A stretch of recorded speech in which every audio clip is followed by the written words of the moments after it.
Technical world YouTube চেনেলৰ মাজলৈ মই প্ৰশান্ত বৰাই আপোনালোকক সকলোকে স্বাগতম জনাইছোঁ। আজি এটা বিশেষ গুৰুত্বপূৰ্ণ খবৰ বিষয়ে ক'ম আপোনালোকক। ভেঞ্চাৰ শিক্ষানুষ্ঠানৰ যিসকল শিক্ষক কৰ্মচাৰী আছে তেওঁলোকৰ বাবে এই ভিডিঅ'টো যথেষ্ট গুৰুত্বপূৰ্ণ। হাইস্কুলৰ যথেষ্ট সংখ্যক শিক্ষক শিক্ষয়িত্ৰী অধীৰ আগ্ৰহেৰে বাট চাই ৰৈ আছে। তেওঁলোকৰ যিটো নিট বেচিছৰ অৰ্ডাৰ আছিলে, সেই নিট বেচিছৰ অৰ্ডাৰৰ কথা কোৱা হৈছিলে যে নিট বেচিছত বৰ্তমান যিবোৰ ভেঞ্চাৰ শিক্ষানুষ্ঠান 18 আৰু 17 এক্টত নপৰিল, সেই ভেঞ্চাৰ শিক্ষানুষ্ঠানসমূহ নিট বেচিছত লোৱা হ'ব। কিন্তু আজি পৰ্যন্ত দেখা গৈছে যে সেই নিট বেচিছৰ কাৰণে কোনো ধৰণৰ অফিচিয়েলি অৰ্ডাৰ ওলোৱা নাই। সেয়েহে সেই ভেঞ্চাৰ শিক্ষানুষ্ঠানৰ শিক্ষক কৰ্মচাৰীসকল অধীৰ আগ্ৰহেৰে বাট চাই থকা পৰিলক্ষিত হৈছে। কিন্তু এইকণতে ক'ব বিচাৰিছোঁ যে নিট বেচিছৰ যিসমূহ ভেঞ্চাৰ শিক্ষানুষ্ঠান আছিলে, সেই ভেঞ্চাৰ শিক্ষানুষ্ঠানসমূহ ল'ব অসম চৰকাৰে, আৰু সেই কথা মন্ত্ৰী ডক্টৰ হিমন্ত বিশ্ব শৰ্মা ডাঙৰীয়াই বিধানসভাত ঘোষণা কৰিছিল। কিন্তু আজি পৰ্যন্ত সেই অৰ্ডাৰ নোলোৱাৰ কাৰণেহে তেওঁলোক আজিও অপেক্ষাকৃত হৈ আছে। আৰু পৰৱৰ্তী সময়ত যেতিয়া সেই অৰ্ডাৰ ওলাব, সেই অৰ্ডাৰ আপোনালোকক মই আমাৰ চেনেলৰ যোগেদি প্ৰকাশ কৰিম। মই ক'ব বিচাৰিছোঁ ইয়াৰ পৰৱৰ্তী ফোন এটা বিগ ব্ৰেকিং নিউজ আছে, গুৰুত্বপূৰ্ণ খবৰ আছে। যিসমূহ ভেঞ্চাৰ শিক্ষানুষ্ঠান প্ৰথম পূৰ্বৱৰ্তী সময়ত বাজেটত সেই অন্তৰ্ভুক্ত হৈছিলে, অৰ্থাৎ বাজেটত যি 626খন ভেঞ্চাৰ শিক্ষানুষ্ঠান অন্তৰ্ভুক্তি হৈছিল, সেই 626খনেই হয়তো পৰৱৰ্তী সময়ত প্ৰাদেশিকৰণ হ'ব। সেই পুনৰ কৈছোঁ যে 626খন যি ভেঞ্চাৰ শিক্ষানুষ্ঠান আছিলে, সেই 626খন হাইস্কুল বা ছেকেণ্ডেৰী লেভেলৰ, অকল হাইস্কুল নহয়, ছেকেণ্ডেৰী লেভেলৰ বিদ্যালয়সমূহ অন্তৰ্ভুক্তি হ'ব। আৰু যি 32খন কলেজ তাত অন্তৰ্ভুক্তি কথা আছিলে যে সেই বাজেটত, সেই 32খন কলেজো সেই অন্তৰ্ভুক্তি হ'ব। মই পূৰ্বৱৰ্তী ভিডিঅ'ত আপোনালোকক কৈছিল যে কলেজৰ সংখ্যা বৃদ্ধি হোৱাৰ সম্ভাৱনাই পূৰ্ণ প্ৰকট হৈ উঠিছিলে, আৰু যি ছেকেণ্ডেৰী লেভেলৰ বিদ্যালয়সমূহ আছিলে, সেই বিদ্যালয়সমূহো যথেষ্ট সংখ্যক বৃদ্ধি পাব বুলি কৈছিলোঁ। ঠিক তেনেধৰণে LP আৰু UPৰ ক্ষেত্ৰতো তেনেধৰণে ভেঞ্চাৰ শিক্ষানুষ্ঠান বৃদ্ধি পাব পৰৱৰ্তী সময়ত। এতিয়া পুনৰ ক'ব বিচাৰিছোঁ যে যি ছেকেণ্ডেৰী লেভেলৰ বিদ্যালয়সমূহ আছিলে, সেই ছেকেণ্ডেৰী লেভেলৰ বিদ্যালয়সমূহ অৰ্থাৎ 626খন, 306+320খন বিদ্যালয় প্ৰাদেশিকৰণ হোৱাৰ দিশে। কিন্তু এইকণতে কৈ ল'ব বিচাৰিছোঁ, ইয়াৰ পূৰ্বৱৰ্তী সময়ত মন্ত্ৰী ডক্টৰ হিমন্ত বিশ্ব শৰ্মা ডাঙৰীয়াই এটা কথা ঘোষণা কৰিছিল যে 60খন বিদ্যালয় হোল্ডিং কৰি ৰখা হৈছে। এতিয়া ক'ব বিচাৰিছোঁ 14, 15, 16 যি ৰিজাল্ট চোৱা হৈছে, সেই ৰিজাল্ট চোৱাৰ পাছত তাৰ পৰৱৰ্তী সময়ত যদি কিছু ৰিজাল্ট উন্নত আছে, তেনেহ'লে সেই উন্নত মানদণ্ডৰ ওপৰত ভিত্তি কৰি সেই ভেঞ্চাৰ শিক্ষানুষ্ঠানসমূহ প্ৰাদেশিকৰণ কৰা হ'ব মানৱীয়তাৰ ভিত্তিত। এই যিসমূহ পোষ্ট আছিলে, বিজ্ঞান বা গণিতৰ পোষ্টসমূহ বা এনেধৰণৰ যিবোৰ ক্লাছিকেল পোষ্ট আছিলে বা হিন্দী পোষ্ট আছিলে, সেই পোষ্টসমূহো এনেধৰণৰ মানৱীয়তাৰ ভিত্তিত সেই প্ৰাদেশিকৰণ কৰা হ'ব। কিন্তু এইকণতে কৰিব বিচাৰিছোঁ যে 0 যদি আছিলে, একেবাৰে 0 আছিলে যদি এনৰলমেণ্ট, তেনেহ'লে 0 এনৰলমেণ্ট থকা সেই বিদ্যালয়সমূহ বা 10ৰ একেবাৰে তল থকা এনৰলমেণ্ট থকা সেই বিদ্যালয়সমূহ কিন্তু হোৱাৰ পথত একেবাৰে নাই। সেই একেবাৰে এনৰলমেণ্ট কম থকা বিদ্যালয়সমূহ বৰ্তমান স্থগিত কৰা হৈছে, আৰু যিসমূহ এনৰলমেণ্ট কিছু উন্নত আছিলে, 14, 15, 16ই নহয়, তাৰ পৰৱৰ্তী সময়লৈকে এতিয়া 20লৈকে 2020লৈকে যিসমূহৰ ৰিজাল্ট অলপ কিছু হ'লেও সকাহ দিয়াজনক, আশাব্যঞ্জক আছিলে, তেনেহ'লে তেওঁলোকৰো খবৰসমূহ আশাবাদী হৈ বেছি আগুৱাইছে, অৰ্থাৎ বেছি আশাৰে তেওঁলোক আগবাঢ়িছে। ঠিক তেনেদৰে তেওঁলোকৰ আশাও পূৰ্ণ হ'বলৈ গৈছে। এই ঘোষণা কৰাৰ সম্ভাৱনাই আছে যথেষ্ট সংখ্যক। আৰু ক'ব বিচাৰিছোঁ যি ছেকেণ্ড লিষ্ট আছে, সেই ছেকেণ্ড লিষ্টত যথেষ্ট সংখ্যক সেই ভেঞ্চাৰ শিক্ষানুষ্ঠান প্ৰকাশ পাব।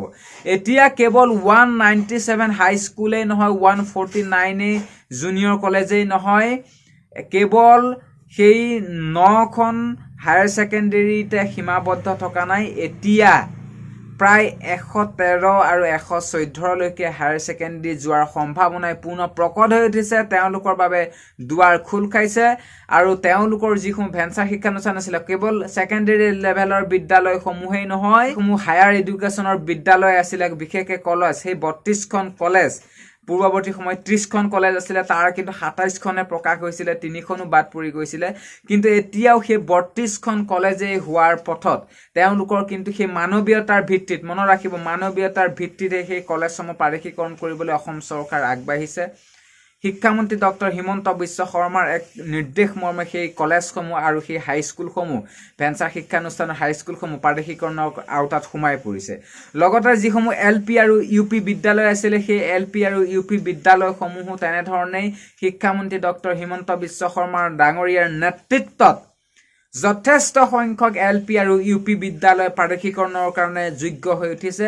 তেওঁলোকৰ যিসমূহ এনৰলমেণ্ট বেচিছ আছিলে সেই এনৰলমেণ্টটো সেই ডাইচ কোড অনুসৰি চাই সেই ভেঞ্চাৰ শিক্ষানুষ্ঠানসমূহ লৈছে আৰু তেওঁলোকৰ যিসমূহ পদ আছিলে সেই পদসমূহ লোৱাৰ পথত যথেষ্ট সংখ্যক পদ ল'ব। কিন্তু মনত ৰাখিব যিসমূহ UP বিদ্যালয়ৰ ক্ষেত্ৰত 3টা পোষ্টৰ কথা আছিলে 3টা পোষ্টেই নহয়, এতিয়া কিন্তু এনৰলমেণ্ট বেচিছত সেই পোষ্টসমূহ ল'ব। মই পূৰ্বৱৰ্তী সময়টো কৈছিলোঁ।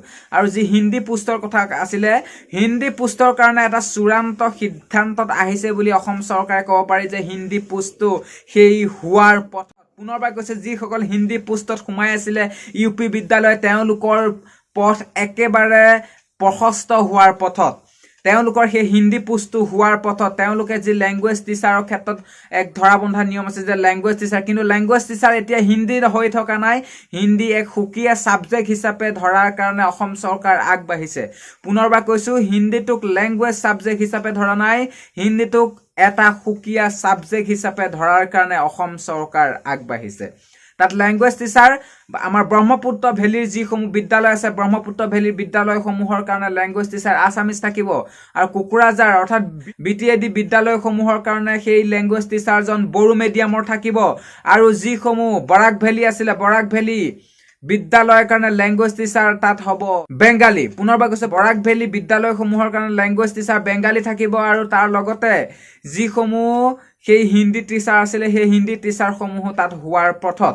আৰু বৰাক ভেলীৰ কাৰণে এটা যথেষ্ট সমস্যা আছিলে, তাত অসমীয়া লেংগুৱেজ কিছুমান বিদ্যালয় আছিলে তাত কিন্তু অসমীয়া লেংগুৱেজ হিচাপে ধৰা হৈছে। বৰাক ভেলীৰ সকলো বিদ্যালয়ৰ কাৰণে কিন্তু কৈ ল'ব বিচাৰিছোঁ যে সেই বেংগালী ছাবজেক্ট নহয়, যিসমূহ বিদ্যালয় আছামিজ মিডিয়ামৰ বিদ্যালয় আছে বঙালী মিডিয়ামৰ নহয় আছামিজ মিডিয়ামৰ সেইসকল আছামিজ মিডিয়ামৰ বিদ্যালয়ত কিন্তু তাত লেংগুৱেজ টিচাৰ আছামিজ হ'ব। আৰু বৰাক ভেলীৰ যিসমূহ বেংগালী মিডিয়ামৰ সেই বিদ্যালয় আছে ME স্কুল সেইসমূহত কিন্তু বেংগালী হ'ব তেওঁলোকৰ সেই লেংগুৱেজ টিচাৰ আৰু হিন্দী ছাবজেক্ট এক্সট্ৰাকৈ থাকিব। সকলো বৰাক ব্ৰহ্মপুত্ৰ বা পাহাৰ ভৈয়াম যিটো কোৱা হয় সকলো বিদ্যালয়ৰ কাৰণে সেই হিন্দী পোষ্টটো এক্সট্ৰাকৈ ধৰা হৈছে। এইটো অতিকৈ সুখবৰ হিন্দী শিক্ষকসকলৰ কাৰণে। হিন্দী শিক্ষকসকলে অধিক আগ্ৰহেৰে বাট চাই আছিলে, তাত হিন্দী শিক্ষকটো কিন্তু এক্সট্ৰাকৈ মেনশ্যন কৰা হৈছে।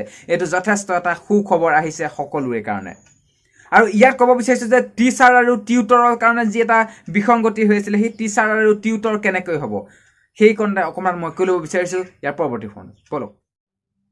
যিসকল অলৰেডি ভেঞ্চাৰ শিক্ষানুষ্ঠানৰ শিক্ষক শিক্ষয়িত্ৰী ফাৰ্ষ্ট লিষ্টত প্ৰকাশ পাইছিলে তেওঁলোকৰ কিছু সংখ্যকৰ BA থাকিও অৱশ্যে টিউটৰ হৈ আহিছিলে আৰু অন্য কিছু সংখ্যকৰ যিসকলৰ BA আছিলে তেওঁলোক কিন্তু এছাম টিচাৰ হৈ আছিলে।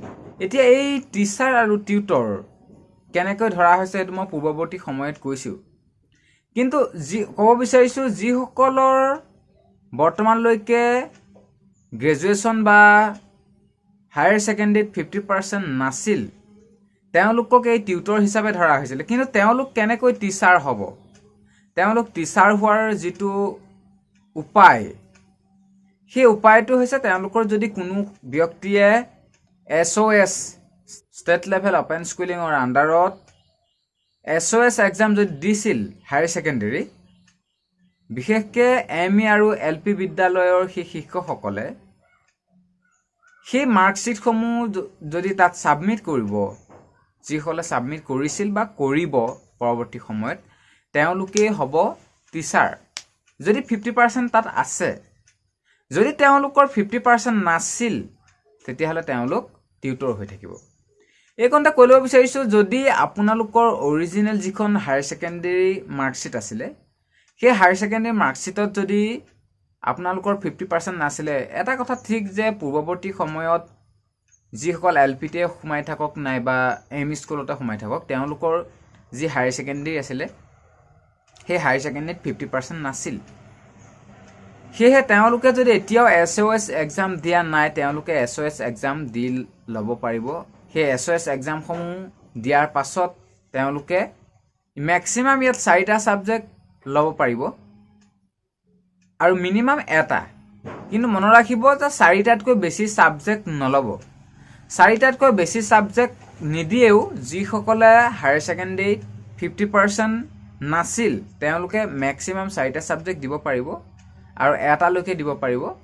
আৰু পূৰ্বৱৰ্তী সময়ত যদি সেই যিটো ছাবজেক্ট সেই ছাবজেক্টটো দিব, সেই ছাবজেক্টটোত যদি 50% নাছিল সেই তেনেকুৱা ধৰণৰ ছাবজেক্টবোৰহে চিলেক্ট কৰিব, তেতিয়া সুবিধা হ'ব।